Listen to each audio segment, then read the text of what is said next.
За, нээлттэй боловсролын эхийг сургалтын үйл ажиллагаанд ашиглахад тулгамдж буй асуудлууд гэсэн сэдвээр дор томьёо жишээн дээр төмөрч өдөр багштайгаа хамтарч хэлцэглэгийг биелүүлээ. Яагаад энэ нэлтгэлийг бичих болсон юм бэ гэхээр ерөнхийдөө боловсролын нээлттэй их Торонто аймагт яг үнэхээр одоо боловсролын одоо үйл ажиллагааг хангахад хэрэглэхэд өгтөмжөө өгч чадчихна уугүй юу гэдэг дээр анализ хийж өгөхийн тулд хийхийн тулд энэ нэлтгэлийг хийсэн. За тэгээд нийт Торонто аймгийнхаа ерөнхий боловсролын сургуулийн багш нарыг судалгаанд хамруулсан. Тэгээд судалгаанд хамрагдсан багш нарын мэдлэг ойлголт хэрэглээ бол харилцан адилгүй гарч ирж байсан. Тэгээд маш их өндөрлөөд ер нь багш нарт тулгардаг юм байна гэдгийг энэ судалгаанаас харсан байгаа. За тэгээд судалгааг яагаад судалгаа хийх болсон үндэслэл бол ерөнхийдөө хэрэгжүүлж боловсролын яамнаас хэрэгжүүлж хөтөлбөрүүд болон мэдээлэл технологийн өсрөнгүй хөгжил багш нарт тулгамж байгаа асуудлууд гэсэн агуулгуудаар үндэслэл болгож бэлдсэн. За яагаад ингэж байгаа юм бэ гэхээр бидний өнөөдрийн сурагчид бол ерөөсөө альфа, Z үеийн цэвэр дижитал үеийн хүүхдүүд болж гарч ирж байгаа. Тэгэхээр эдгээр хүүхдүүдэд бол багшийн нөгөө багш төвтэй сургалт бол яагаад ч одоо хүртээмж өгөхгүй байна. За энэ дээр бид нар хүүхдүүдийг хөгжүүлэхийн тулд мэдээлэл технологийн өсрөнгүй хөгжлийг одоо ашиглах нь маш чухал байна. За энэ чиглэсэн олон төрлийн нээлттэй ихийн програм, сайтууд байгаа боловч багш нар яг нөгөө оновчтой шийдлүүдийг ашиглаж чадахгүй байна гэдэг шинэлэг зүйлүүдийг гаргаж ирсэн. За тэгээд зорилго нь бол ерөнхийдөө нээлттэй боловсролын эхийг сургалтын үйл ажиллагаанд ашиглахад тулгамдж буй асуудлыг судалж түн шинжилгээ хийх замаар боловсролын орчинд үр дүнтэй хүртээмжтэй хэрэглэх боломжуудыг тодорхойлох гэсэн энэ зорилгыг тавьсан. Тэгээд зорилгын хүрээнд бас дараах зорилтуудаар судалгаа хийсэн. За тэгээд зорилттой бол ерөнхийдөө Google Workspace, Canva, Microsoft гэх мэтчлэн голчилж нөгөө боловсролд үн төлбөргүй ашиглах боломжтой платформуудыг ерөнхийдөө судалж үзсэн байгаа. За тэгээд судалгааны арга зүйд бол нэгдүгээрт мэдээж баримтчгийн шинжилгээ хийсэн. За тэгээд Google формоор судалгаа аваад Power BI програм дээр судалгааныхаа өгдлийг дата анализ хийж үзсэн.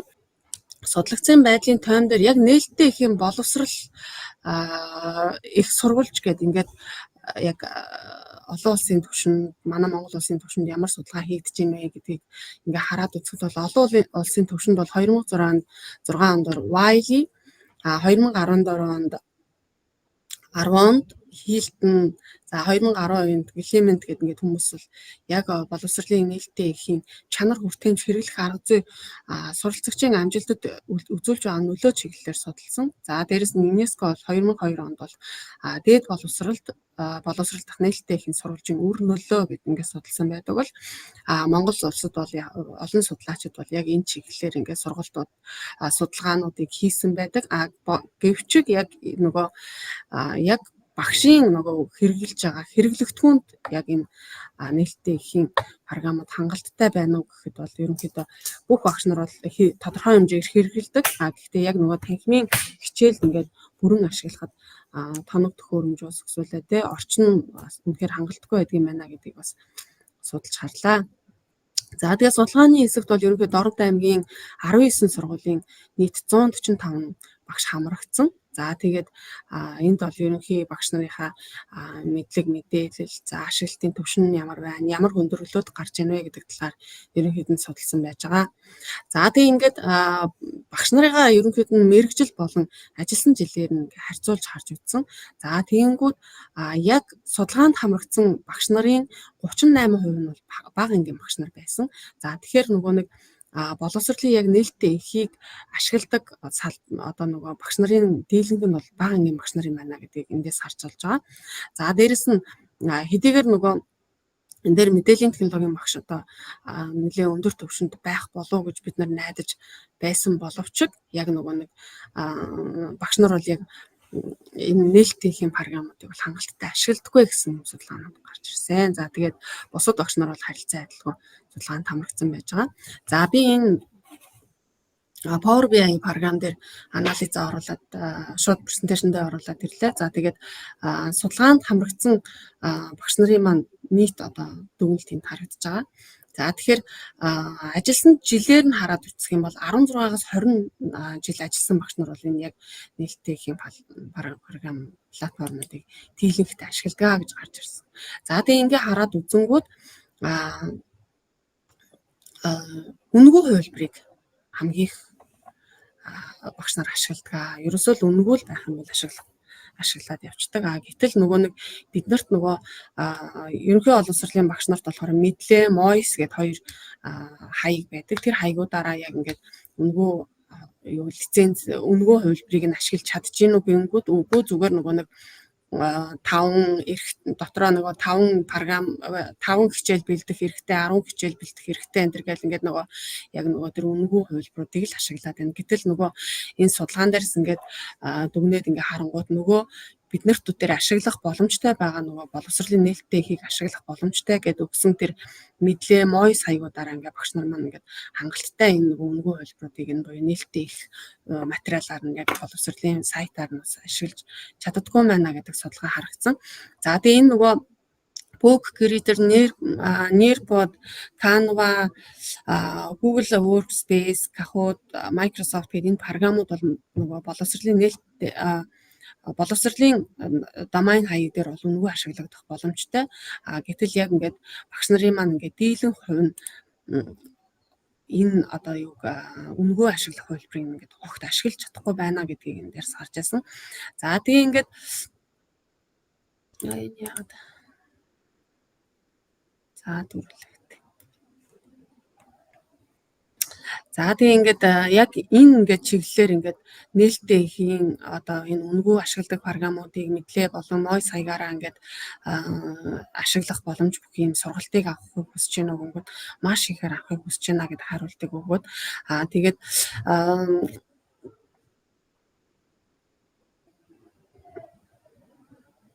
яг энэ ингээд үнэгүй ашиглах ингээд эрхийг мэддэг юм уу гэхээр бас дийлэн хувь нь мэдэхгүй байгаад байгаа нас ингээд бид нар нөгөө яг энэ MOIS мэдлээ хаягийг бол яг энэ цахим боловсролын нээлттэй ихэд ашиглах боломжтой гэдгийг таниулах нь маш чухал юм а гэдгийг энэ судалгаан дээрээс харсан. За би ингээд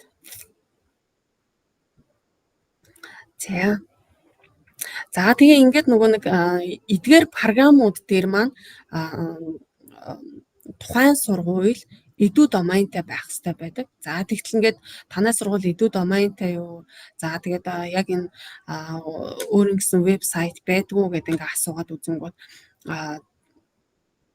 дийлэн хувь нь ингээд байхгүй гэж хариулсан. За тэгэнгүүт нөгөө бид нар ингээд энэ нээлттэй хэм програмуудыг ингээд багш нартаа таниулах ажлыг ингээд хийх гэсэн боловч яг ингээд нөгөө нэг домайнгүй байгаад байгаа учраас бас энэ бас ингээд нөгөө нэг ажил хэрэг болохгүй тий ингээд багш нар ингээд төдийлөн сайн мэдхгүй нөгөө л үнэгүй хувилбарыг ашиглах юм ашиглаад байгаа нь бас нөгөө нэг багш нарт бас нэлийн нөгөө цаашаа хөгжих боломжийг нь хааж нь удаа гэсэн юм дүгнэлтийг гаргасан.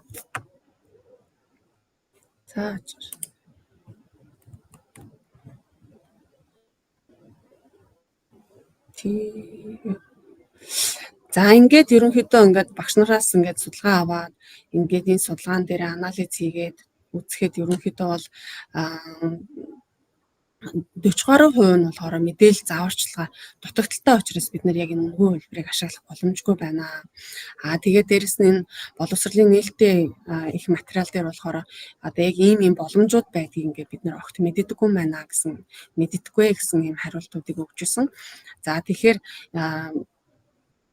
цаашид бол бид нар ямар зүйлийг илүү хийхийг хүсэж байна вэ гэхээр ерөнхийдөө энэ үнэгүй боловсролын нээлттэй их програмуудыг бол яг багш нарт яг багш нар хэрхэн яаж ашиглах боломжтой вэ гэдэг талаас нь янз бүрийн одоо нөгөө нээлттэй сургалтуудыг зохион байгуулах шаардлагатай байна гэж үзсэн. Тэгээд нөгөө үнэгүй ашиглах тэр боломж нь сургуульд өөрөө ямар ашигтай юм бэ гэдгийг бас сургуулиудад таниулах ажлыг хийх шаардлагатай байна гэдгийг судалгаанаас харсан. За тэгээд мөн дээрэс нь мэдээлэл технологийн багш нарын ур чадварыг илүү их сайжруулах хэрэгтэй байна гэдгийг харсан байгаа. За тэгээд ингээд маш олон судалгааны ажлуудыг нэгтгэж уншиж судалж үзсэн. Тэгээд эндээсээ бол ингээд дараах одоо номзоонуудыг ерөнхийд нь голчилж ашигласан гэдгийг харуулж байна.